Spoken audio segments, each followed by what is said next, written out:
द्रौपदी ने कहा इसको मत मारो। अर्जुन बोले क्यों? बोले कौन है, देख नहीं रहे हो? अश्वत्थामा हमारे गुरु पुत्र हैं ये।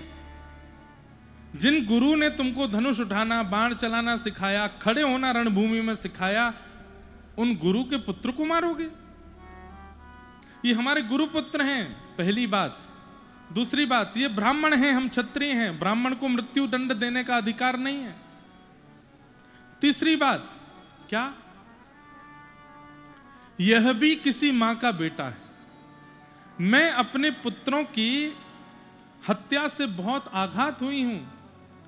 एक मां को पुत्र के मरने पर क्या पीड़ा होती है ये मैं सह रही हूं। मैं नहीं चाहती कि वो पीड़ा किसी और मां को, इसको मत मारो। और पांचवी बात, मेरे पुत्र मरे, अगर तुम ये बात कहो कि तुम्हारे पुत्र इसने मार दिया, इसको जीवित कैसे छोड़ूं? पुत्र मेरे मर गए लेकिन मेरे पति तो जीवित हैं। एक सहारा मेरे पास है जिनके साथ मैं रह सकती हूं, पर इनके तो पिताजी को पहले मार दिया गया महाभारत युद्ध में, तो मतलब मां विधवा है। अब इसको भी मार दोगे तो अकेली हो जाएगी, इसको मत मारो। द्रौपदी की बात सुनकर के दूर खड़े हुए द्वारिकाधीश ताली बजाने लगे, आनंदित हो गए। सबने द्वारिकाधीश की ओर देखा कि आप इतने प्रसन्न क्यों हुए? भगवान बोले अपराधी को दंड देना तो सामान्य व्यक्ति भी जानता है, पर इतने बड़े अपराधियों को क्षमा करना ये तो द्रौपदी मेरी बहन ही जानती है। या तो मैं जानता हूं या मेरी बहन जानती है।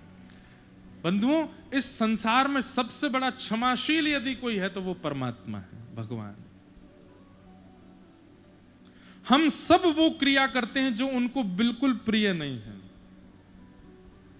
लेकिन फिर भी वो हमको रोज क्षमा करते हैं। हर दिन, हर क्षण, हर पल क्षमा करते हैं। पति ब्याह करते ही पत्नी को बता देता है ये मुझे पसंद नहीं, ये मुझे पसंद नहीं, ये मुझे पसंद नहीं, ये मुझे करना नहीं। पत्नी भी कह देती हाँ मुझे भी ये पसंद नहीं, आप भी मत करना। दोनों में से जरा ने एक बार भी किसी ने किया, सोई उनमें लड़ाई हो जाती है। लेकिन ठाकुर जी ने पहले ही बता दिया, निर्मल मन जन सो मोहे पावा, मोहे कपट छल छिद्र न भावा। मोहे कपट छल छिद्र न भावा, मुझे बिल्कुल पसंद नहीं है ये सब, लेकिन हम सब में कूट कूट के भरा है ये, और हर दिन करते हैं। कपट भी करते हैं, छल भी करते हैं, क्रोध भी करते हैं, काम आतुर भी रहते हैं, निंदा भी करते हैं, स्तुति भी करते हैं। उसके बाद राम जी के मंदिर भी पहुंच जाते हैं दर्शन करने के लिए।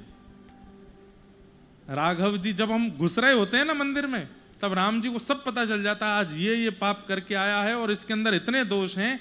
लेकिन जैसे ही हम सामने जाते हैं, राम जी के मन में दया आ जाती है, अरे आया तो है ना, चलो कोई बात नहीं, भूल जाओ, जो इसने किया सब क्षमा करते हैं। चलो भैया इसको पुजारी जी माला पहनाओ, लड्डू दे दो, प्रसाद दो, कृपा करो। क्यों? क्षमाशील है। हम लोग क्षमाशील नहीं है।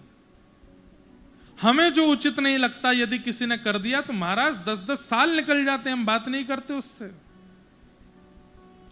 लेकिन ठाकुर जी क्षमाशील हैं, सब कुछ क्षमा करते हैं, सब पर कृपा करते हैं। और आज वही क्षमा का गुण जब द्रौपदी में ठाकुर जी ने देखा, भगवान प्रसन्न हो गए और प्रसन्न होकर के द्रौपदी को अपना नाम दे दिया। मैं कृष्ण हूं, मेरी बहन कृष्णा है, इनका नाम कृष्णा होगा। नाम दे दिया अपना। कितना प्रिय है भगवान को दया, क्षमा।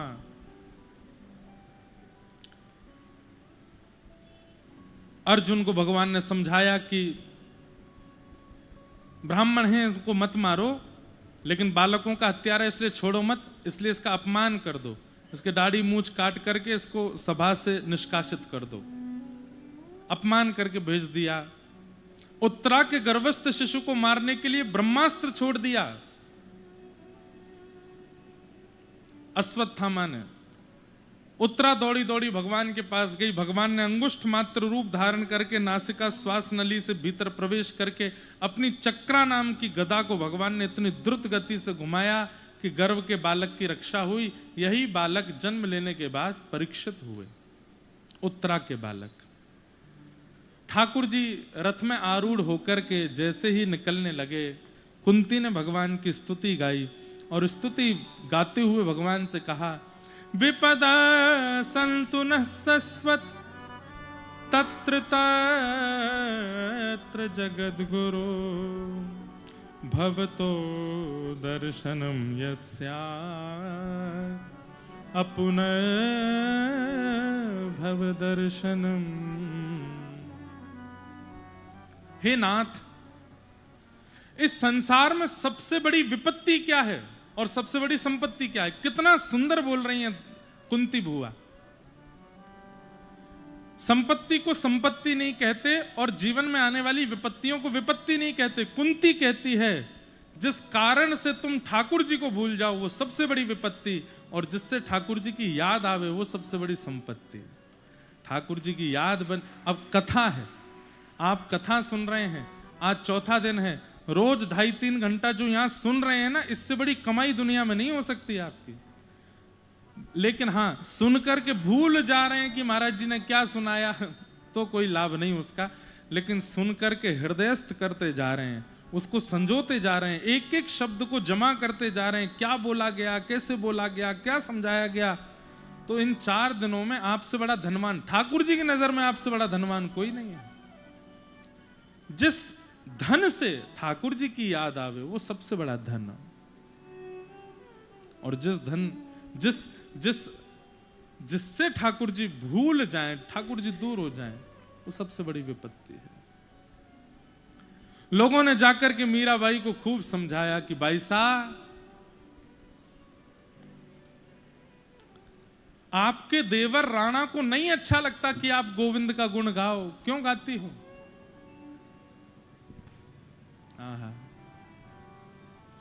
मुझे बहुत प्रिय है ये पद।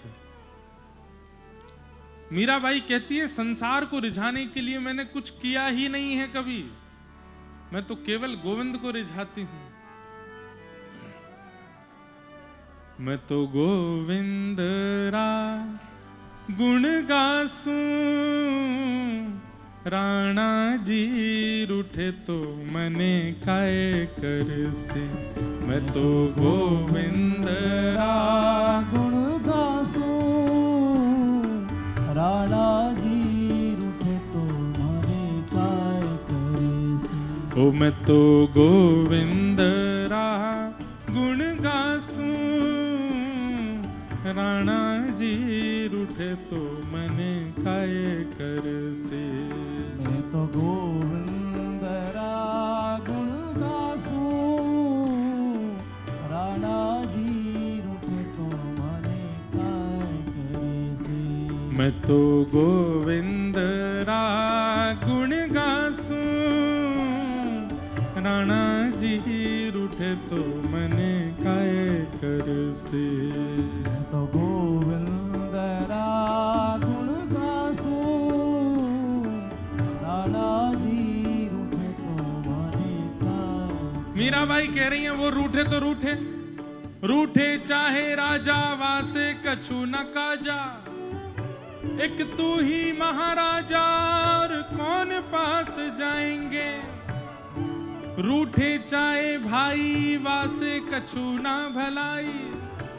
एक तू ही है सहाई और कौन को सराहेंगे। रूठे चाहे शत्रु और मित्र आठों याम, एक तेरे चरणन के नेह को निभाएंगे। जग सारा झूठा एक तू ही है अनूठा। रूठ जाए चाहे सारा जग, पर तू ना रूठा चाहिए। रूठ जाए चाहे सारा जग, पर तू ना रूठा चाहिए। आप मत रूठो नाथ, ये राणा रूठे तो रूठे, संसार रूठे तो रूठे, मेरे राघव जी मुझसे प्रसन्न रहें बस। मीराबाई कह रही है, हे चरणामृत रा नेम हमारा, चरणामृत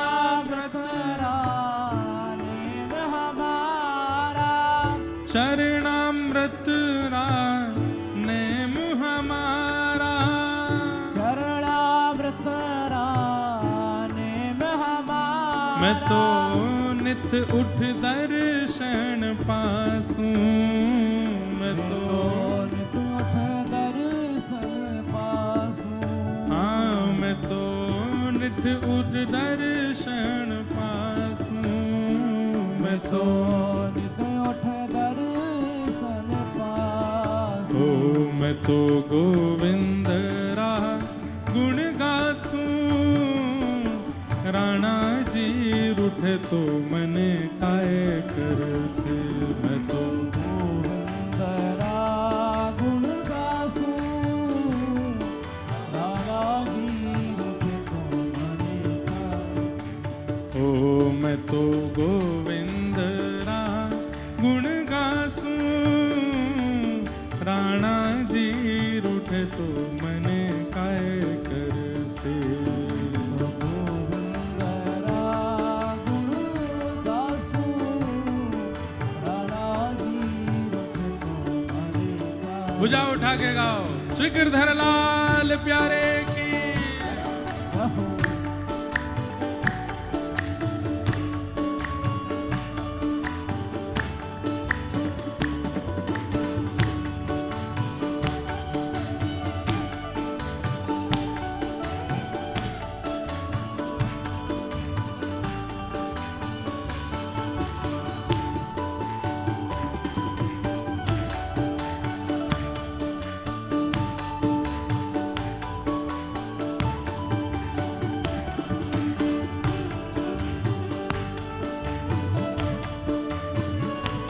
श्री राधा रमण लाल की, राधा वल्लभ लाल की, श्री जानकी वल्लभ नाथ की।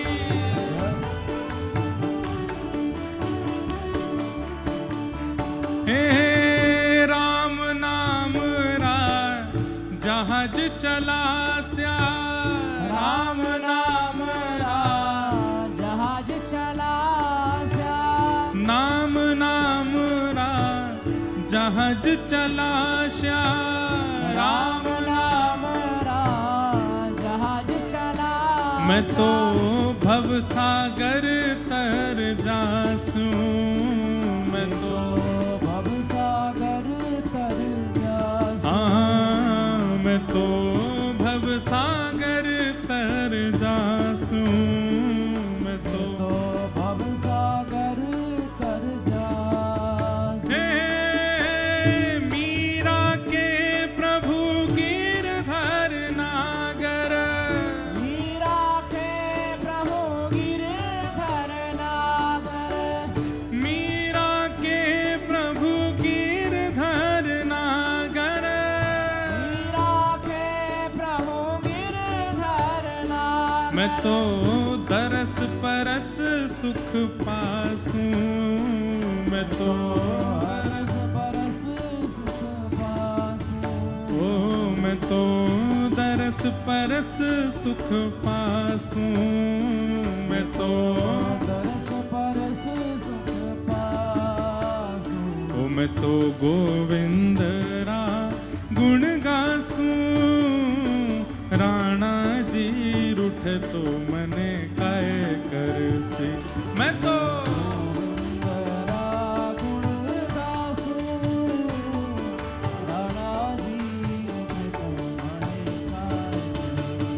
हे मैं तो गोविंद रा गुण गासूं, राणा जी रूठे तो मने काय करसे। गोविंद रा गुण गासूं, राणा जी रूठे तो मन। हे मीरा के प्रभु गिरधर नागर, मीरा के प्रभु गिरधर नागर। हे प्रभु गिरधर नागर, गिरधर नागर। हे प्रभु नटवर नागर, नटवर नागर। हे प्रभु गिरधर नागर, हे प्रभु नटवर नागर, हे प्रभु गिरधर नागर, हे प्रभु गिरधर नागर।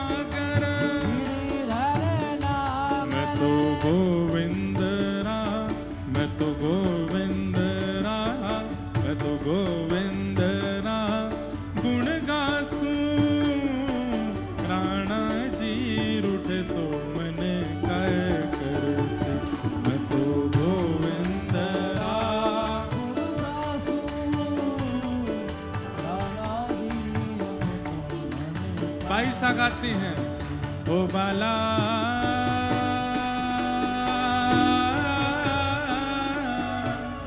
मैं बैरागन हूँगी हूँगी, मैं बैरागन हूँगी, मैं बैरागन हूँगी, मैं बैरागन हूँगी हूँगी, मैं बैरागन। ओ जिन भेषा मेरो सावरो रीझे, जिन भेषा मेरो सावरो रीझे, जिन भेषा मेरो गिरधर रीझे, भेषा मेरो गिरधर रीझे, हे जिन भेषा मेरो राघव रीझे। भेषा मेरो राघव अरे रीझे। सीता जी को सिंदूर लगाते हुए देख लिया हनुमान जी ने, पूछ लिया मैया ये सिंदूर क्यों? बोले इससे ये बात प्रमाणित होती है कि हम राघव जी की हैं, हम सौभाग्यवती हैं, राघव जी ने हमको स्वीकार कर लिया, इसलिए मांग में सिंदूर। हनुमान जी ने सर्वांगीण अंग पर लगा लिया, बोले मैं केवल मांग दिखा करके क्यों बताऊं मैं राघव जी का हूं, मेरा रोम रोम राम जी का है। हनुमान जी सिंदूर लेपन ही इसलिए करते हैं, क्यों? जिन भेषा मेरो राघव रीझे, जिन भेषा मेरो राघव रीझे, हाँ, जिन भेषा मेरो माधव रीझे, जिन भेषा मेरो माधव रीझे। सोही भेष धरूंगी हो मैं तो, सोही भेष। अब आज बाबा अधिकतर यहाँ जितने श्रोता हैं सब पीले पहन के आए हैं, सब बेचारे आज सन्यासी हो गए हैं आज, हैं? ऐसे वस्त्र रोज नहीं पहनते आप। ये कथाओं में ही क्यों इतने बढ़िया बढ़िया भारतीय वेशभूषा आप लोग पहन रहे हो? क्यों? कथा में पैंट पुरसट वाला फिट बैठता ही नहीं है। ठाकुर जी के मंदिर में संबंध में कथा में पैंट शर्ट वाला वो फिट ही नहीं लगता, वो लगता है ये कोई बाहरी आ गया है। जब धोती पहन के आते हैं, कुर्ता पहन के आते हैं, बगलबंदी तिलक छापा लगा करके आते हैं, पीरे पीरे महात्मा हमारे सब संत, तो लगता है कि ये ठाकुर जी के, ये फिट बैठते हैं कथा में, मंदिर में, भगवत। अब राम जी की सेवा जो कर रहे हैं पुजारी जी महाराज जी, अगर वो जीन्स पहन के अंदर घूमे कितना अटपटा लगेगा। हनुमानगढ़ी में पुजारी जन जो हैं जीन्स पहन के, टी शर्ट पहन के, टाई लगा करके, कोट पहन के अगर सेवा करें कितने अटपटे लगेंगे। अरे हनुमान जी के, राघव जी के पास वाले तो तभी अच्छे लगते हैं जब धोती में हो, बगलबंदी में हो, तिलक स्वरूप में हो। हे जिन भेषा मेरो साहिब रीझे, जिन भेषा मेरो साहिब रीझे, जिन भेषा मेरो ठाकुर रीझे, जिन भेषा मेरो राघव रीझे। मैं सोही भेष धरूंगी हो मैं तो, सोही भेष धरूंगी। अरे हाँ मैं बैरागन हूँगी हूँगी, मैं बैरागन ओ बाला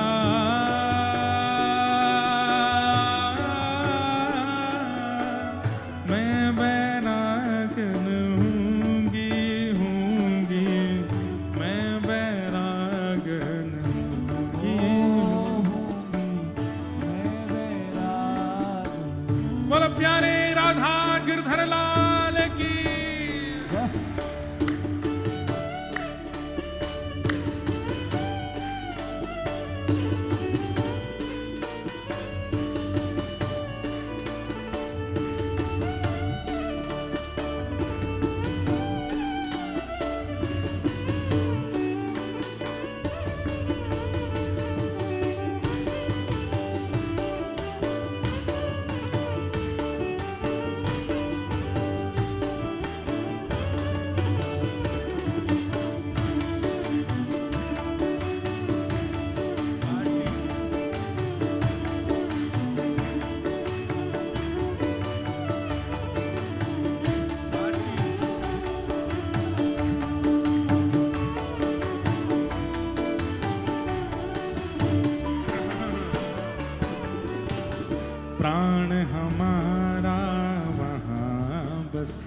है प्राण हमारा,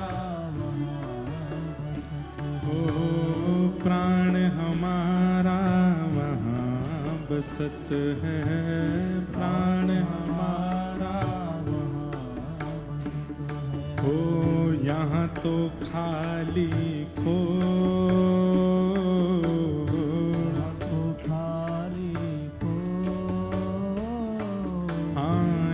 तो खाली खो,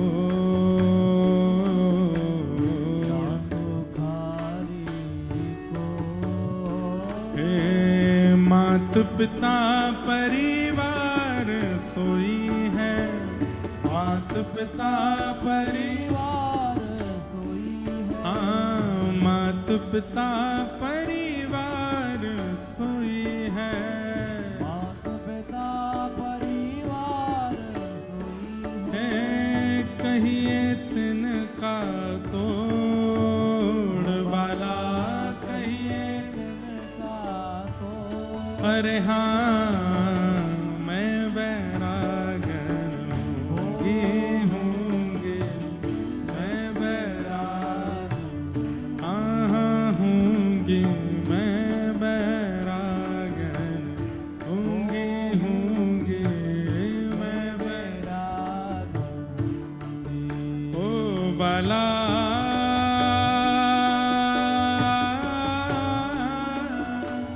मैं बैरागन होंगी, मैं बैरागन होंगी, मैं बैरागन हाँ होंगे, मैं बैरागन होंगी,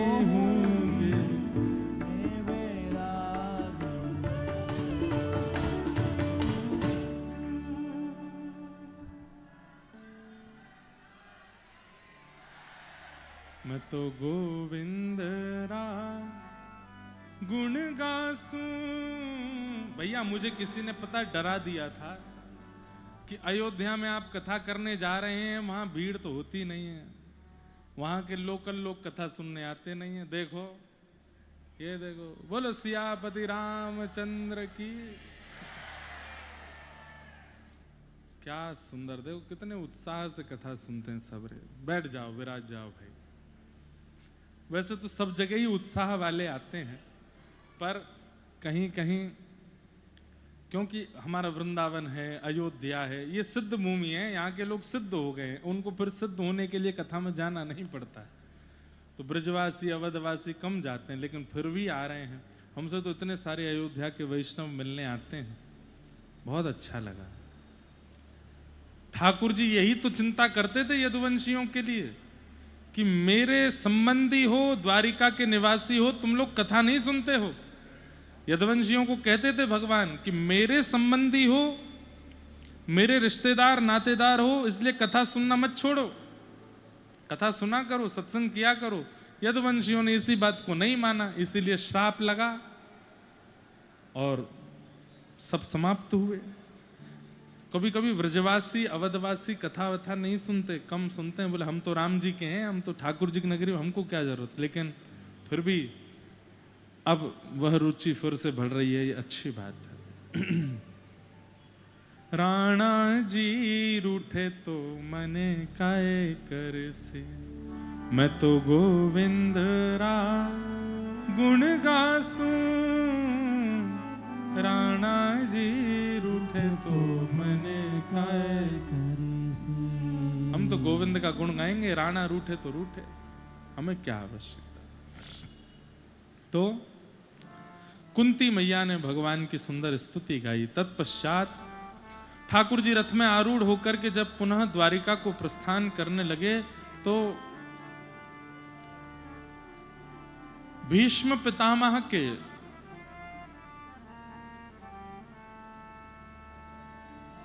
अंतिम इच्छा को पूरी करने के लिए ठाकुर जी गए। कैसे? रथ में आरूढ़ होकर के ठाकुर जी निकल रहे थे, तभी युधिष्ठिर रोने लगे। भगवान ने युधिष्ठिर की ओर देखा तो श्री युधिष्ठिर जी के रुदन का कारण पूछा तो युधिष्ठिर जी बोले बालद्विज सुहन्मित्र पितृभ्रातृ गुरुर्द्वः न मेष्यान्निरयान्मोक्षो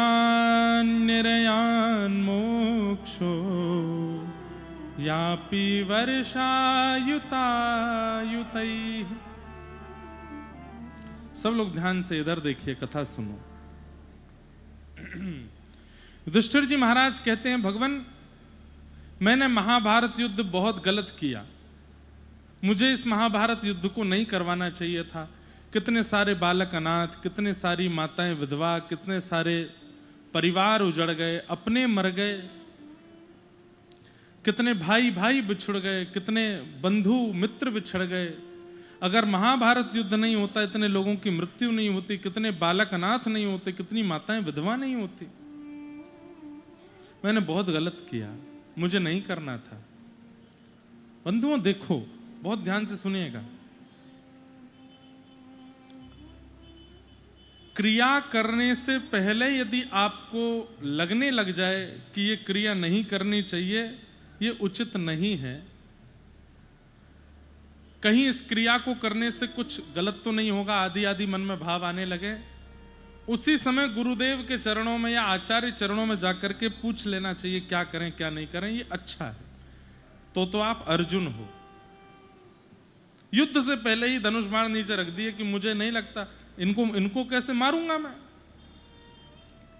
तब भगवान ज्ञान देंगे, गीता सुनाएंगे।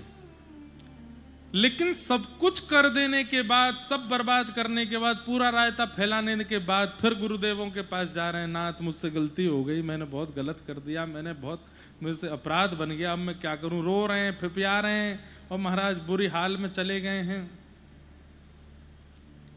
ठाकुर जी कहते हैं फिर मैं नहीं कुछ कर सकता, तुमको करने से पहले मेरे पास आना चाहिए था, अब करने के बाद मेरे पास मत आओ।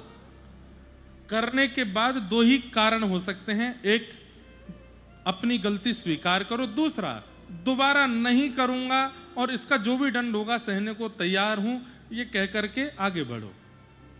वहीं रुक करके रो रहे हैं, कुछ कर नहीं रहे, खा नहीं रहे, ये नियम नहीं होना चाहिए। या तो गलती करने से पहले समझ जाना चाहिए था, गलती करने के बाद तो केवल आत्मग्लानि करके पुनः न करने की संकल्प ले लेना चाहिए और उसका जो भी दंड मिलेगा सब भोगने के लिए तैयार रहना चाहिए। लेकिन युधिष्ठिर रो रहे हैं, मेरा मोह दूर करो नाथ, अब मुझे समझाओ मैं क्या करूं। भगवान बोले, अब मैं बार बार गीता ही सुनाता रहूं? पहले अर्जुन को सुनाई, अब तुमको सुनाऊं?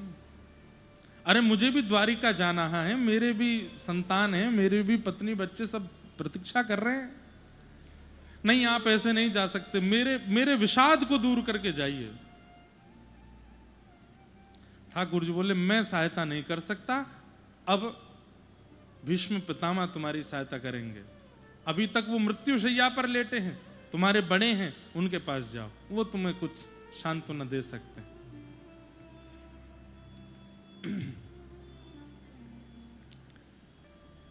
पांडव सब भीष्म पितामह के पास जा रहे हैं, ठाकुर जी संग लेकर के जा रहे हैं।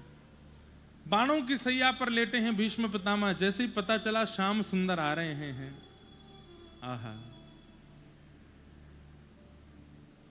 इतना तो करना स्वामी, जब प्राण तन से निकले, गोविंद नाम लेकर जब प्राण तन से निकले।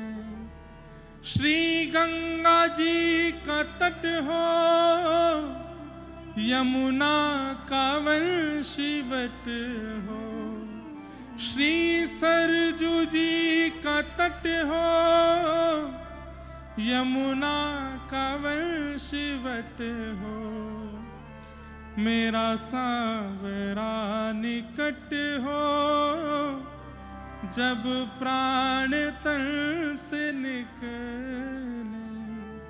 इतना तो करना स्वामी, जब प्राण तन से निकले।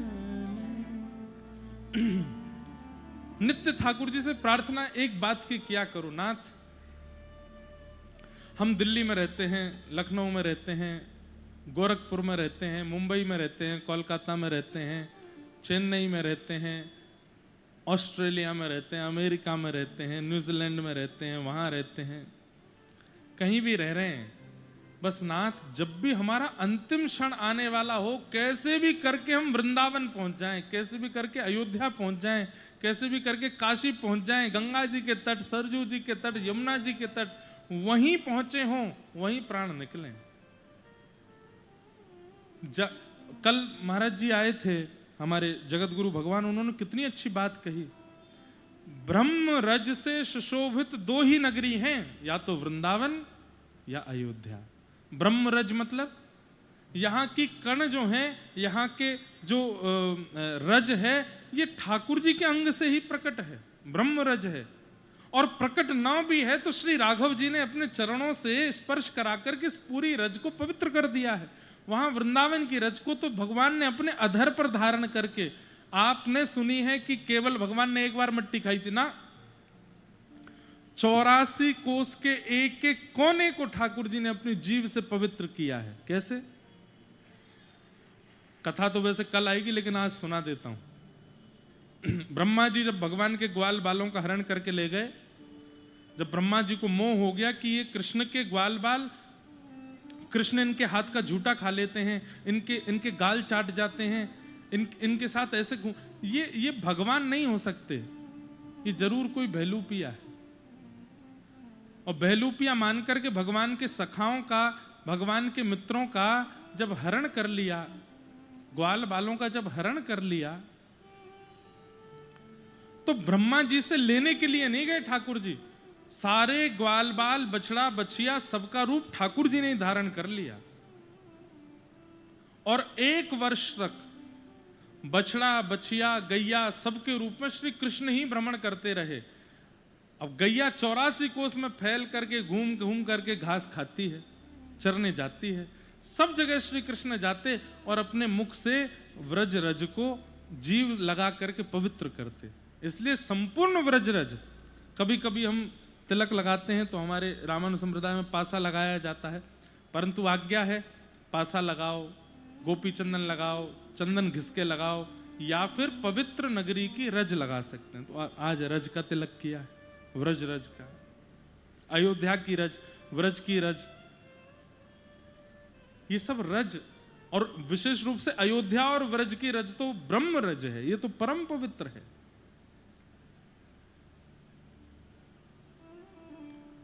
इनमें प्राण निकल जाएं तो समझ जाओ कि हमारे जीवन का साफल्य हो गया, सफल हो गया हमारा जन्म लेना। यदि यहां प्राण निकले तो हम सब प्राण छोड़ने ही आए हैं संसार में। उद्देश्य के रूप में धन कमाई दिखती है, उद्देश्य के रूप में घर बनाई दिखती है, उद्देश्य के रूप में गाड़ी खरीदने का अनुभव लगता है, उद्देश्य के रूप में विवाह आदि लगता है, संतान उत्पत्ति लगती है, पर उद्देश्य मृत्यु है। उद्देश्य ये सब नहीं है, उद्देश्य मृत्यु ही है। पर वही मृत्यु हॉस्पिटल में हो जाए, बड़े शहरों में हो जाए, भोगते हुए हो जाए, विषादों में हो जाए, विषयों में हो जाए, तो ये हमारी असफलता है, हम असफल हो गए। लेकिन वही मृत्यु अयोध्या जी में हो जाए, श्री वृंदावन में हो जाए, श्री गंगा जी के तट पर, श्री यमुना जी के तट पर कथा सुनते हुए हो जाए, ठाकुर जी का नाम गुणगान गाते हुए हो जाए, मंदिर में दर्शन करते हुए हो जाए, तो समझो कि हमारा जीवन जन्म लेना सफल हो गया, कि अंतिम श्वास में ठाकुर जी का नाम, कथा, धाम या दर्शन सामने था। असफल नहीं होना है, सफल होना है। और ये सफलता हमारे हाथ में नहीं है, मृत्यु का पता तो है नहीं कब आवे, इसलिए ठाकुर जी से ही प्रार्थना करो, और कुछ दो चाहे मत दो, बस अंतिम क्षण यहां दे देना, बस इतनी प्रार्थना है नाथ आपसे।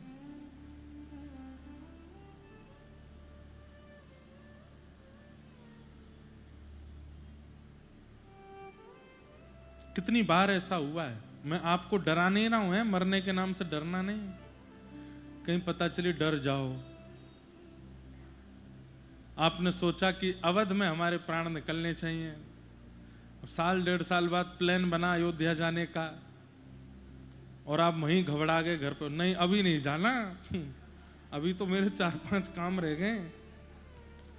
डरिएगा नहीं। एक बात कह दें, सत्संग मृत्यु को भयभीत नहीं करता। मृत्यु से भयभीत नहीं होता सत्संगी व्यक्ति, मृत्यु की प्रतीक्षा करता है। आज जब मैं सुबह मिल रहा था तो हमारे सब सेवा समिति के लोग आए, कई लोग गोरखपुर से हैं। गोरखपुर में एक सूक्ष्म वृंदावन है, गीता वाटिका, एक सूक्ष्म वृंदावन। अच्छा, हम उसको सूक्ष्म वृंदावन कह रहे हैं तो भी हमको कष्ट हो रहा है, क्योंकि गीता वाटिका, गीता प्रेस ने कितनों को वृंदावन से जोड़ दिया, वो सूक्ष्म कैसे हो सकती है। गोरखपुर का बहुत बड़ा सौभाग्य है कि वहां गीता वाटिका, जहां श्री राधा बाबा महाराज, हमारे पूज्य श्री भाई जी महाराज, सेठ जी, ये सब महापुरुष वहां विराजे। भाई जी का एक पद है, मृत्यु के लिए ही है, वही वही वही भाई जी का एक पद है।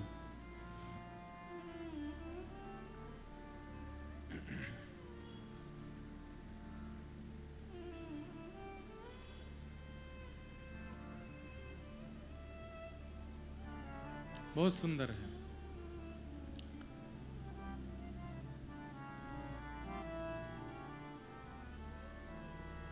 चलवा पिया के देश सजनी, चलवा पिया के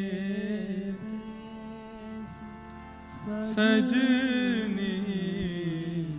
सत्संग करने वाला व्यक्ति यही गाता है, चलवा पिया के देश सजनी, चलवा पिया के सजनी। जहां नहीं मोह ममता की रजनी, जहां नहीं मोह ममता की रजनी, जहां नहीं मोह ममता की रजनी, जहां नहीं मोह ममता की रजनी, जहां न बिछोह कलेश, जहां न बिछोह कलेश, सजनी, चलवा पिया के देश सजनी, चलवा पिया के।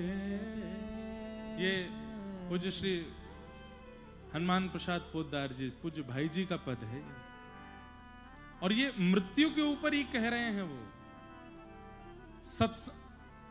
गैर सत्संगी व्यक्ति की मृत्यु होती है, पर सत्संगी व्यक्ति तो अपने साजन के देश चला जाता है, वो तो निज वृंदावन में प्रवेश कर जाता है, साकेत धाम, गोलोक धाम में प्रवेश कर जाता है।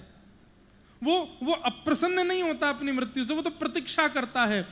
कथा सुनते सुनते जिस दिन ठाकुर जी का अनुभव होने लगेगा ना, आप रोने लगेंगे कि कब जाएंगे ये प्राण, कब तक इस शरीर में और रहना पड़ेगा, कब लेने आएंगे मेरे सजन मुझको।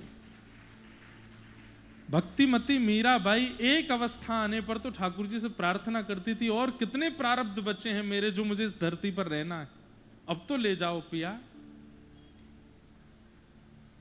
जहां नहीं आवन, जहां जाके दोबारा आना नहीं पड़ता, जहां नहीं आवन जावन कितहू, जहां नहीं आवन जावन कितहू, पिय संग नित्य मिला,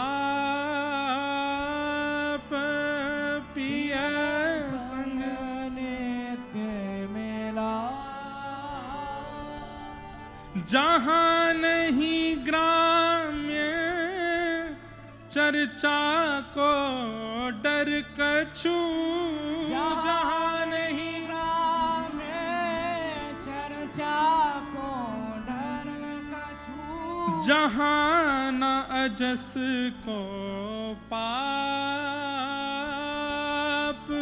जहां अजस को अरे जहां चार लोग बात नहीं बनाते, संसार में लोग बात बनाते हैं, आपकी एक गतिविधि पर पाप बात बना देते हैं, एक क्रिया पर बिना पूछे बिना समझे बिना आपसे जाने बातें बनाएंगे, आपकी निंदा करने शुरू कर देंगे। और जहां ना अजस, अजस मतलब अपयश, अपयश को पाप, जहां कोई अपयश नहीं होता है वहां जाने पर केवल पीएस से मिलन ही रहता है, वही भोजन है, वही पान है, वही शयन है, वही चलना है, वही फिरना है, बस मिले रहो दोनों प्रिया प्रियतम और उनके साथ हम। चलवा पिया के देश सजनी, चलवा पिया के देश सजनी, जहां नहीं होत अंग संग कबहू, जहां नहीं होत अंग संग कबहू, मिले रहे दिन रैन, मिले रहे दिन बिछुरत नाही एक पल मन सो, बिछुरत नाही एक पल मन सो, मृतक सजीवन में, मृतक सजीवन में, चलवा पिया के देश सजनी, चलवा पिया के। आपने बताया सुबह तो मुझे याद आया कि पूज्य भाई जी और पूज्य राधा बाबा महाराज, उनके कई तो यहाँ ऐसे बताए, हम तो भाई जी की गोद में खेले हैं, कितना बड़ा सौभाग्य है। ऐसे महापुरुष राधा बाबा महाराज जैसे, ऐसे जो कि निर्गुण निराकार ब्रह्म का ज्ञान लेकर के गए थे, लेकिन वृंदावन रस के सबसे बड़े चंचरीक, सबसे बड़े रसिक यदि कोई बने तो पूज्य राधा बाबा महाराज। और कभी वृंदावन नहीं गए, कभी वृंदावन नहीं गए। किसी ने उनसे कहा बाबा आप वृंदावन का इतना यश गाते हैं, वृंदावन का पूरा नक्शा बनाया बाबा ने, वृंदावन की पूरी भावना वर्णित कर दी, वृंदावन ऐसा है, वृंदावन ऐसा है। किसी ने कहा वृंदावन क्यों नहीं जाते? बोले अगर वृंदावन गया तो फिर वापस नहीं आ पाऊंगा। प्रेम हो तो ऐसा कि एक बार पिए के सन्मुख गए तो फिर वियोग में प्राण ही निकलेंगे। जहां वियोग में भी प्राण जीवित रह जाएं तो समझो प्रेम में थोड़ी न्यूनता है। अच्छा चलो प्राण ना भी निकले, लेकिन वियोग में नेत्र सूखे नहीं, सजल ही रहे, मन व्याकुल ही रहा, तन तड़पता ही रहा, यह भी तो एक प्रेम का स्वरूप है। पर बाबा को तो पूर्ण भरोसा था कि मैं वृंदावन गया तो वापस नहीं आ पाऊंगा, इसलिए सीमा पे ही प्रणाम करके चले जाते थे। गीता वाटिका में ही वृंदावन प्रकट कर लिया, बोले यही है वृंदावन। और एक बात कहूं, जैसे ठाकुर जी प्रकट होते हैं, जैसे ठाकुर जी सचल हैं, एक भक्त के प्रयास पर प्रकट हो जाते हैं, ऐसे ही धाम भी सचल है। वृंदावन एक नहीं है, अयोध्या एक नहीं है, अनेक हैं। कोई भक्त, परम भक्त, बड़े बड़े शहरों में रहने वाले भी अपने घर में ऐसी अवस्था व्यवस्था रखते हैं, सियाजू की सदा निरंतर स्मरण में रहते हैं, श्री राघव जी का नित्य चिंतन, उनके घर में अयोध्या आ जाता है। कईयों के घर में वृंदावन प्रकट हो जाता है, कईयों के घर में श्री बरसाना प्रकट हो जाता है। तो एक नहीं है, अनेक है। एक बार मेरी कहीं कथा थी किसी शहर में, भोपाल में, तो वहाँ अब मैं जब गाड़ी से जाता तो बहुत सारे लोग मिलते। एक माताजी रोज आकर के बोलती, मेरे घर आओ, मेरे घर आओ। बड़ी बूढ़ी माता थी। मैंने कि मैया मैं नहीं जाता कहीं भी। तो बोली, आपको अगर वृंदावन का अनुभव करना है तो मेरे घर आओ, और यदि वृंदावन अनुभव ना हो तो जो कहोगे सो करूंगी। वो ऐसी बात बोल गई कि वो रात भर मेरे दिमाग में चलती रही। अगले दिन हमने कहा एड्रेस दो अपना, तो दिया। मैंने कि मैं कभी भी आ सकता हूं, अब जाओ। अगले दिन हम सुबह पहुंच गए। घर में जैसे ही हम उनके घर के बाहर पहुंचे, एड्रेस मिल गया। मैया ने पूरे दिन से ही व्यवस्था कर रखी थी। घर के बाहर ही लिखा था श्री वृंदावन धाम।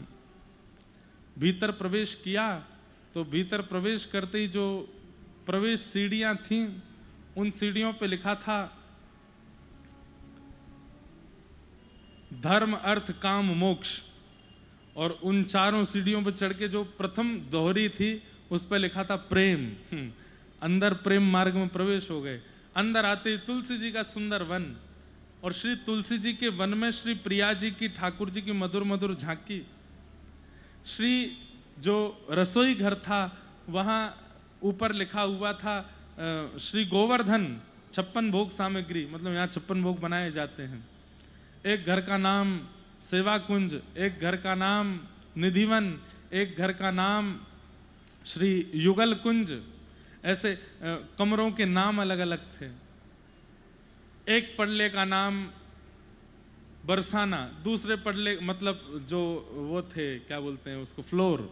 एक फ्लोर का नाम बरसाना, दूसरे फ्लोर का नाम नंदगांव, तीसरे फ्लोर का नाम जतिपुरा। ऐसे करके सब उन्होंने अलग अलग नामों। बोले महाराज जी कैसा अनु? मैंने कि मैया सही में ऐसा ही लगा कि ये तो वृंदावन है, संपूर्ण वृंदावन प्रकट कर रखा है। ठाकुर जी की मधुर मधुर झांकी, एक भी फोटो परिवार वालों की नहीं, ठाकुर जी के ही चित्रों से भरा पड़ा था। ऐसे ऐसे चित्र। एक जगह चित्र था किशोरी जी पौड़ी हैं और श्री ललिता जी पंखा कर रही हैं, और दूर जंगला से ठाकुर जी हाथ जोड़ के ललिता जी से प्रार्थना कर रहे हैं कि मुझे भीतर आके पंखा करन दो।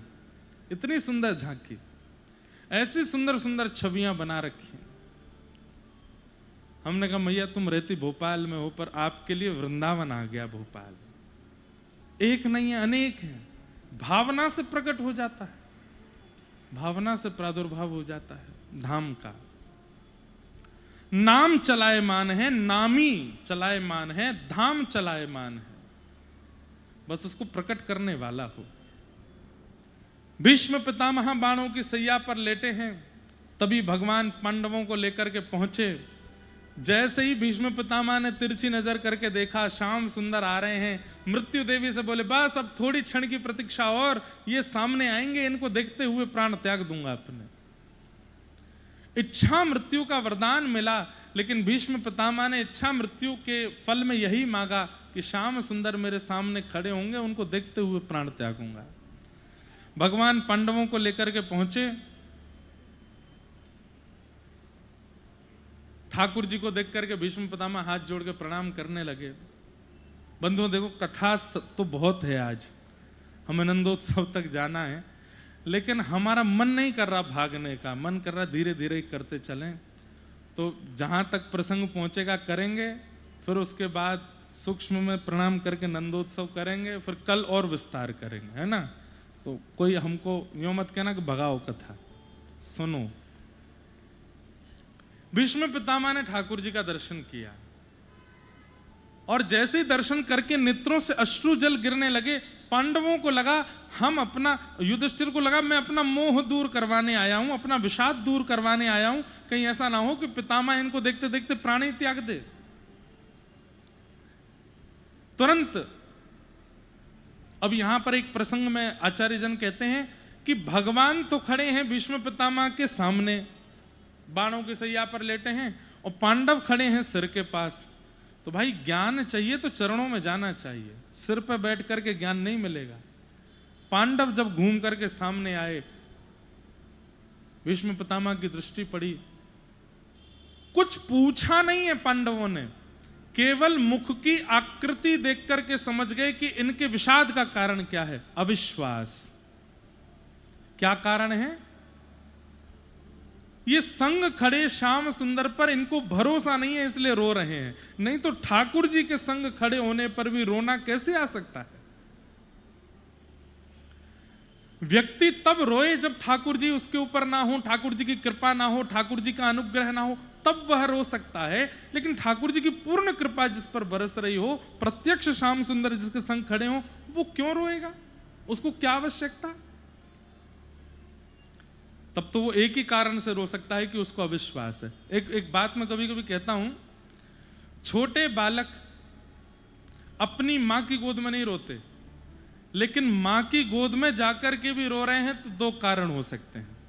पहला कारण तो या तो उसको भूख लगी है, या दूसरा कारण थोड़ा अटपटा है लेकिन अच्छा है। क्या? कई बार छोटे बालक अपनी माताजी का ज्यादा मेकअप देख के समझ नहीं पाते कि हमारी मैया ही है क्या। उनको विश्वास नहीं होता ये हमारी माताजी है। एक बार ये घटना घटी, हमारे घर में एक ब्याह था, हमारी दूर की एक बहन, उनका बालक बहुत रो रहा था तो मुझे दे दिया। अब वो और रोवे, मैंने कहा दीदी आप जल्दी आओ, ये बहुत रो रहा है। थोड़ी देर में वो शांत हो गया, हमने उसको टॉफी वॉफी दे दी। अब दीदी जब निकल के आई तो पहले तो मैं ही नहीं पहचान पाया, काली से उनकी आंख नीली हो गई और बाल उनके कुछ विचित्र ही पहाड़ जैसे बन गए, और वो जो छोटी थी वो खूब लंबी सी लगने लगी, सांवली सी थी तो ऐसी लगने लगी जैसे मानो चौंधा पड़ रहा हो मुख पे, इतनी जोर का प्रकाश। मैं ही घबरा गया, मैं लो संभालो इसको। अब वो बालक उनकी गोद में जाके अपनी माँ को ही देखे और फिर मुझे देखे, फिर देखे, फिर वो रोना। मैंने कि ये पहचान नहीं रहा आपको। तो बालक अपनी माँ की गोद में जाके रो रहा है, मतलब दो कारण हैं, या तो वो भूखा है, या तो किसी पीड़ा में है, या फिर वो अपनी माँ को पहचान नहीं पाया।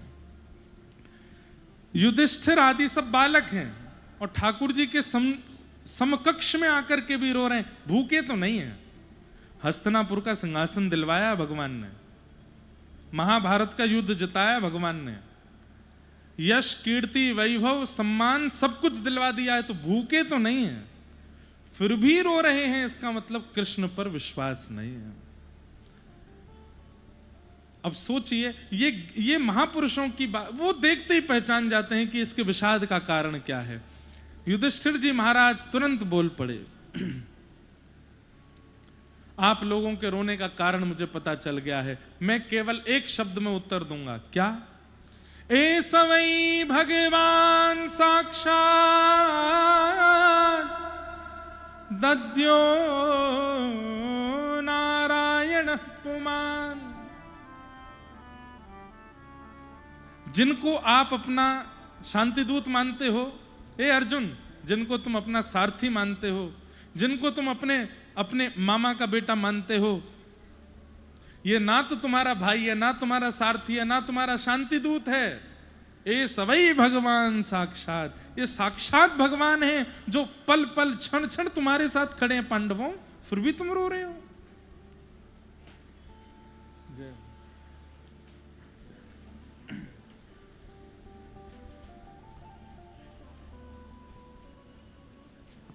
सिया राम जी की प्यारी रजधानी लागे, रजधानी लागे, मोहे प्यारो प्यारो सरजू जी को पानी लागे।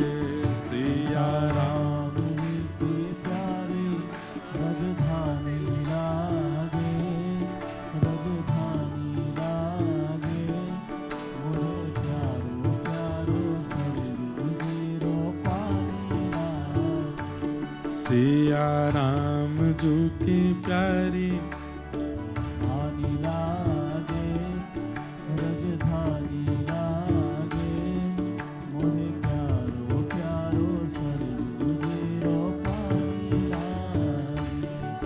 सीताराम जी की प्यारी रजधानी लागे, रजधानी लागे, मोहे प्यारो प्यारो सरजू जीरो पानी लागे।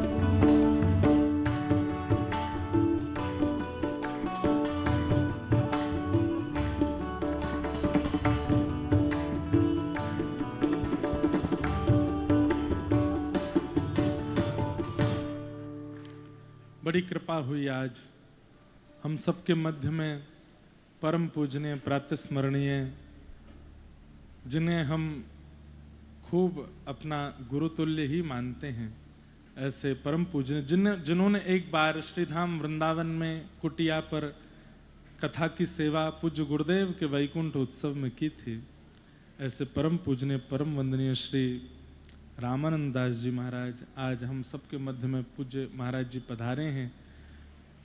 अत्यंत कृपा है महाराज जी की। हमें 7 दिन महाराज जी के सानिध्य में रहने का और महाराज जी को व्रज दर्शन कराने का हमने महाराज जी के पंडा बन के हमने दर्शन कराए थे। बरसाने नंदगाम सब अपने संग लेके गए, तब छोटे भी थे, छोटी आयु थी। महाराज जी के संग में गाड़ी चलाते थे हम, महाराज जी को ले करके जाते, यजमान थे तो आचार्य की सेवा करने का अवसर, आपके ठाकुर जी की सेवा होती थी, हम बैठ के पूरी सेवा देखते थे। महाराज जी को कथा में लेके जाना, महाराज जी को प्रसाद पवाना, सब सेवा करने का अवसर दास को प्राप्त हुआ था। ऐसे हमारे पूज्य महाराज जी पधारे हैं। महाराज जी के श्री युगल चरणों में बारंबार प्रणाम। साथ ही आज उदासीन ऋषि आश्रम अयोध्या से परम पूजनीय डॉक्टर श्री भरतदास जी महाराज भी पधारे हैं। आपके भी पावन युगल चरणों में बारंबार प्रणाम, बारंबार वंदन। बड़ी कृपा है, संत जनों के खूब मंगल में दर्शन हो रहे हैं। आज महाराज जी के यहाँ भंडारा भी था सुबह, हमारे महाराज जी बता रहे थे लगातार उत्सव चल रहे हैं, क्रम चल रहे हैं, लेकिन फिर भी कल तो 2 महापुरुषों ने अपने फ्लाइट कैंसिल की, तब आए। देखो ये कृपा नहीं है तो कोई अपना कार्यक्रम बदलता है, लेकिन दोनों आचार्य चरण कल जो पधारे वो तो अपना क्रम छोड़ करके यहाँ आए। आज भी महापुरुष सब व्यस्त रहते हैं, लेकिन फिर भी कृपा करके पधारे हैं। हम आप सब लोगों की ओर से महाराज जी के चरणों में, दोनों महापुरुषों के, तीनों महापुरुषों के चरणों में प्रणाम करते हैं। ए सवई भगवान साक्षात दद्यो नारायण पुमान, ये साक्षात भगवान है। भीष्म पितामह समझा रहे हैं और कह रहे हैं कि इन पर अविश्वास हो रहा है इसलिए तुम रो रहे हो, इन पर अविश्वास मत करो। लेकिन युधिष्ठिर आदि के मुख का विषाद फिर भी दूर नहीं हुआ। तब 5 धर्मों का व्याख्यान किया भीष्म पितामह ने। दान धर्मान राज धर्मान मोक्ष धर्मान विभागस, स्त्री धर्मान भगवत धर्मान समास व्यास योगतः। दान धर्म, राज धर्म, इन सब धर्मों के विषय में वृहद व्याख्या करते हुए भीष्म पितामह ने ज्ञान उपदेश किया। दान धर्म किसको कहते हैं? दान अतिश्रेष्ठ कौन सा है बताओ? दान अतिश्रेष्ठ वो है जो देने पर देने वाले का बढ़े, कभी घटे ना, वह दान सर्वश्रेष्ठ। उसमें धन नहीं आता, अन्न नहीं आता, वस्त्र नहीं आता, ज्ञान आता है।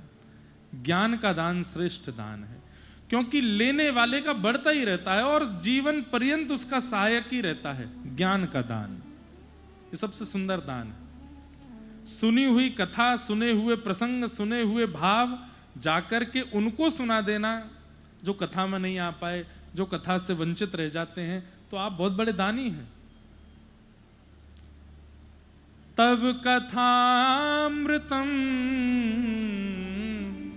तप्त जीवनम कभी भी रेड़ितम कल्मषापहम। गोपी गीत में गोपियां कहती हैं श्रवण मंगलम श्रीमदाततम भुवि गृह्णन्ति ते भूरिदा जनाः। इस दुनिया का सबसे बड़ा दानी कौन है? बोले कथा कहने वाला। क्यों? बोले त्रिलोकीनाथ परमात्मा परब्रह्म जगन्नाथ को शब्दों की पुड़िया में बांध करके श्रोताओं को बांट देता है। इतने बड़े परमात्मा जो तीनों लोकों में विराजते हैं, इतने बड़े परमात्मा जिनको चार मुख से ब्रह्मा भी नहीं समझ पाते, इतने विशेष परमात्मा जिनको पंचानन श्री महादेव भी नहीं जान पाते, उन परमात्मा की सहज सरल व्याख्या करके व्यास शब्दों की पुड़िया में बता देता है और श्रोताजन अपनी जेब में वह पुड़िया धर के ले जाते हैं और पहचान जाते हैं परमात्मा को। इनसे बड़ा दानी कोई नहीं हो सकता। ये कौन कहती हैं? गोपियां। गोपियां कहती हैं। तो सबसे बड़ा दान क्या है? ज्ञान का दान, भक्ति का दान, भाव का दान, प्रेम का दान। ये सबसे बड़ा दान। दान धर्मान, जिनके पास देने के लिए ज्ञान नहीं, वो धन का दान, अन्न का दान, वस्त्र का दान आदि आदि दान करो, पर एक समय आने पर प्रेम दीजिए, भाव दीजिए, ज्ञान दीजिए, भक्ति दीजिए। दान धर्मान, राजधर्म का व्याख्यान किया। राजधर्म क्या है? बोले भ्रातापि भ्रातरम हन्यात येन घोर तरस्ततः। भाई भाई भी आपस में विद्वेषी हो जाते हैं राजधर्म को लेकर के। इसमें कोई बहुत बड़े संशय की बात नहीं, होता ही है, राजधर्म ऐसा ही है। मोक्ष धर्म के बारे में बताया। मोक्ष धर्म क्या है? तो कहते हैं वारी मृथे घृत होत वरु सिकताते बरु तेल, बिन हरि भजन न भवत रही, यह सिद्धांत अपेल। पानी को मथने से मक्खन हो जाएगा, मिट्टी को घिसने से तेल हो जाएगा, लेकिन बिना हरि को भजे आप भव से पार हो पाओगे? कभी नहीं होगा।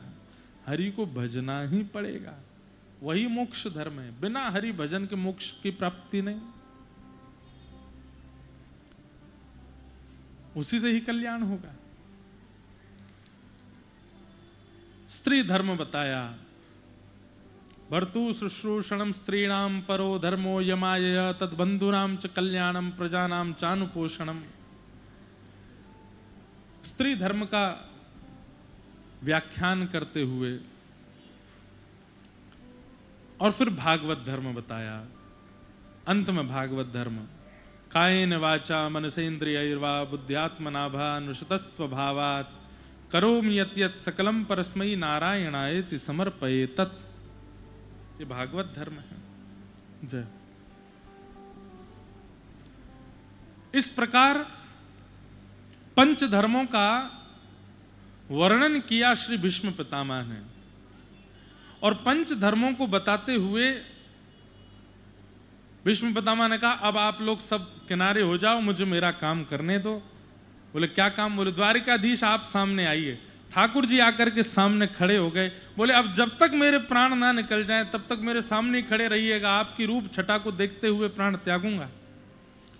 भगवान बोले आपको इच्छा मृत्यु का वरदान है, अब आप कब तक हमको खड़े रखोगे? बोले अब जब तक हम चाहेंगे तब तक खड़े रखेंगे, खड़े रहो। हमको कभी कभी भक्त चरित्रों में ऐसे भक्त बहुत बढ़िया लगते हैं जो ठाकुर जी से भी नोक झोंक कर ले में। जैसे केवट, राघव जी को बिठा करके केवट जैसे ही नाव पार करने लगे, जैसे ही किनारा आने वाला होवे सोई केवट वापस घुमा ले में, फिर दोबारा से लेकर के किनारे लेके जा में, किनारे आते फिर घुमा ले में। लक्ष्मण जी की भ्रगुटी टेढ़ी होने लगी, सीता जी भी ऐसे थोड़ा सोचने लगी अरे क्या कर रहे हो, बीच भवन में हमको बार बार घुमा रहे हो। लक्ष्मण जी बोलने लगे कुछ नहीं किया केवट ने। सिया जी के भी मुखमंडल पर थोड़ी झलक तो आ गई थी, लेकिन तब भी केवट ने, वो प्रतीक्षा कर रहा था ये बोले कुछ, ये सांवरे सलोने बोले तब जवाब दूंगा। जब दो चार बार किनारे नहीं ले जाया गया तो बोल पड़ा। राघव जी बोले भैया क्या कर रहे हो, इतनी देर हो गई है, तुम बीच भंवर में हमारी जो नाव घुमा रहे हो, किनारे क्यों नहीं लगा देते हो? तुरंत केवट ने अपनी पतवार रखी, बोले अब उत्तर दूंगा। बोले आप 4 बार में घबरा गए हो, जो 84 लाख बार हमको घुमाते रहते हो यहां से वहां, तब आपको जरा भी नहीं लगता कि एक किनारे लगा दे इनको? आपके मन में तब जरा भी नहीं आता कि इनको एक कोने पे पहुंचा दें? हमारा कोने पे पहुंचना होता ही है, फिर दूसरा जन्म दे देते हो हमको। 84 लाख बार घुमाते ही रहते हो आप, 4 बार में ही घबरा गए।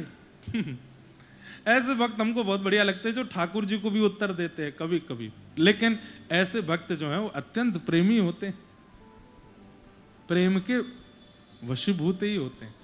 भीष्म पितामह बोले सामने ठाड़े रहिए, ठाड़े रहियो ओ बांके लाल रे, ठाड़े रहियो ओ बांके लाल रे, ठाड़े रहियो। ठाकुर जी सामने खड़े, भगवान का मुख थोड़ा सा मुरझा गया। क्यों? इच्छा मृत्यु का वरदान है भीष्म पितामह को। अगर इसके मन में आ गई कि साल 2 साल 5 साल ये खड़े ही रहे, मैं देखता रहूंगा तो मैं हिल नहीं पाऊंगा। तभी भीष्म पितामह बोले सदैव देवो भगवान प्रतीक्षताम् कलेवरं यावदिदं हिनोम्य प्रसन्नहासारुणलोचलोल्लसत् मुखाम्भुजो ध्यान पतश्चतुर्भुज। खड़े रहिए नाथ, और ये मुरझाया हुआ चेहरा नहीं चाहिए आपका। बोले कैसे? बोले प्रसन्न हासारुणलोचलोल्लसत्, प्रसन्न मुद्रा में खड़े रहो। आपकी प्रसन्न मुद्रा का दर्शन करते हुए मैं प्राण त्यागूंगा आज अपने। इच्छा मृत्यु हो तो भीष्म पितामह की जैसी, बाणों के ऊपर नहीं। मृत्यु हो तो भीष्म पितामह जैसे कि सामने ठाकुर जी खड़े हैं और आप उनको पकड़ के खड़े रहो, देखेंगे हम आपको। भीष्म पितामह पुष्प चढ़ाना चाहते हैं लेकिन उठ नहीं सकते, तो पुष्पताग्रा छंद में स्तुति गाइए। इतिमति रूप कल्पिता वितृष्णा भगवत सात्वत पुंगवे विभुम्ने स्वसुखमुपगते क्वचिद् विहर्तुं प्रकृतिमुपेयुषि यद्भव प्रवाह त्रिभुवनकमनं तमालवर्णं रविकरगौरवराम्बरं दधाने वपुरलककुला वृताननाब्जं विजयसखेरतिरस्तु मेन वद्यायुधितुर्गरजो विधुम्न विश्वक कचलुलितश्रमवार्यलङ्क तास्ये मम निशितशरे विविद्यमानः त्वचि विलसत्कवचेस्तु कृष्ण आत्मा सपदि सखि वचो निशम्य मध्ये निज परयोर्वलयोरथं निवेश्य स्थितवती परसै निकायुरक्षणा हितवत पार्थ सखेरत ममास्तु। बहुत सुंदर बड़ी स्तुति है भीष्म पितामह की। पर हमारे वृंदावन के एक आचार्य कहते हैं कि यदि कोई व्यक्ति नित्य भीष्म पितामह की स्तुति का पाठ करता है तो उसके अंतिम क्षण कहीं भी हो, चाहे देश में हो, परदेश में हो, उत्तर में हो, दक्षिण में हो, पूर्व में हो, पश्चिम में हो, पृथ्वी पर हो, विमान में हो, जहां भी प्राण निकल रहे होंगे, यदि उस व्यक्ति ने अपने जीवन काल में अतीत में भीष्म स्तुति का पाठ किया होगा तो अंतिम क्षण से एक क्षण पहले शंख चक्र गदा पद्मधारी ठाकुर जी उसको दिखेंगे, उसके बाद ही उसके प्राण जाएंगे। ठाकुर जी प्रकट होते हैं। ताली बजा लो, सुन लो, पर करेगा कोई नहीं पाठ। ये भीष्म स्तुति है, बहुत सुंदर है। भीष्म पितामह कहते हैं किसी भी वाक्य का विश्राम इति से होता है।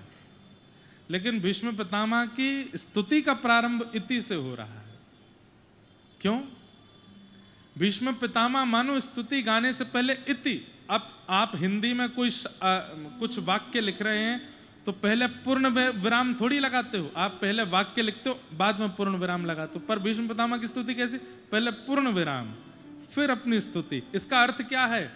विराम लगा करके इति कह करके मानो भीष्म पितामह ने अपने संसार के व्यवहार के प्रति कहा हो, अब मेरा धर्म कर्म जिसके लिए मैं पृथ्वी पर आया था इति, उसको विश्राम करता हूं, अब आपकी बात कर रहा हूं। मतिरूपकल्पिता वितृष्णा भगवत सात्वत पुंगवे विभूमने। दूसरा भाव यह है कि भीष्म पितामह की मति ऐसी जिसके कारण उन्होंने कौरवों का संग किया, तो अपनी मति की इच्छा की वो इति कर रहे हैं, वो विश्राम कर रहे हैं। अनेक भाव हैं।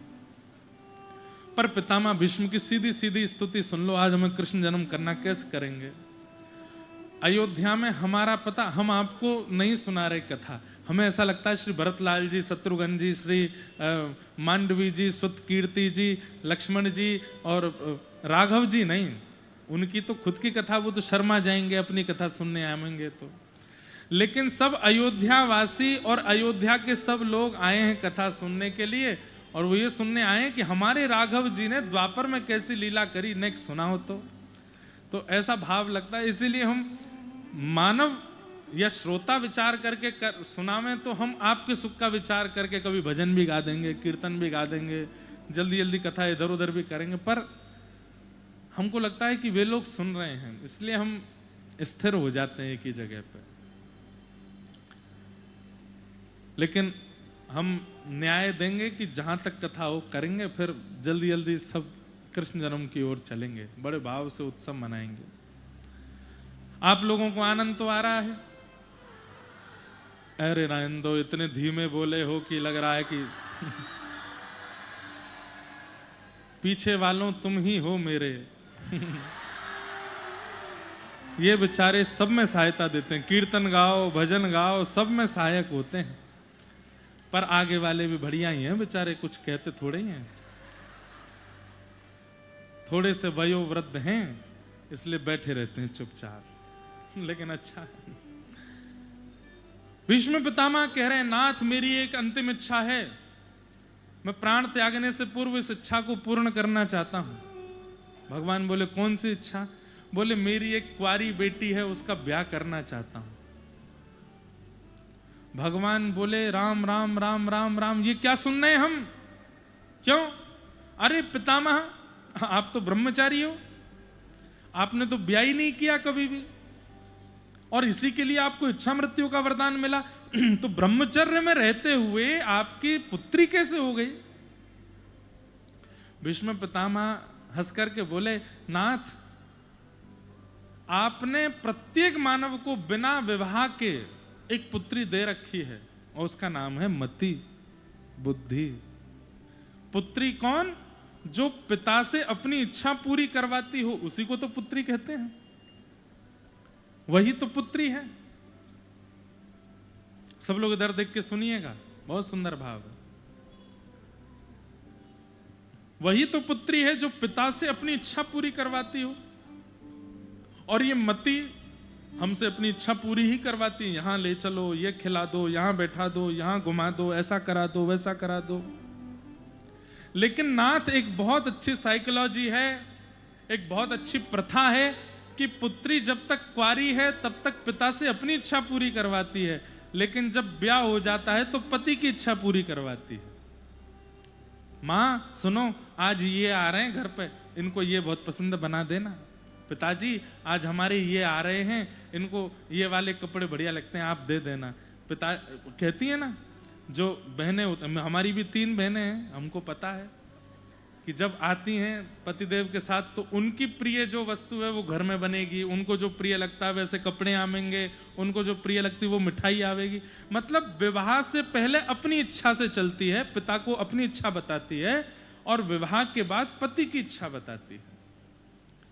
तो हे नाथ, अब तक तो ये मति कुंवारी थी, इसकी इच्छा से मैं चल रहा था, लेकिन जाते जाते मैं इसका ब्याह कर देना चाहता हूं, ताकि इसके पति की जो इच्छा हो वो मैं करूं, और इसके पति आपसे सुंदर कोई नहीं हो सकते, इसलिए मेरी मति रूपी पुत्री को स्वीकार करो। भगवान बोले क्या बात है भीष्म पितामह, तुम्हारी स्तुति का प्रस्तुतिकरण बहुत अच्छा है, लेकिन अपनी पुत्री से पूछ तो लो कि उसको हम पसंद हैं कि नहीं। भीष्म पितामह कहते हैं त्रिभुवन कमनम तमाल वर्णम रविकर गौरवरावरम दधाने। अरे तीनों भुवन जिन पर वारी वारी जाते हैं ऐसे आप हैं। हमारे व्रज में कहते हैं हे कृष्ण लला तुम होते लली तो गरे कट जाते करोड़न के।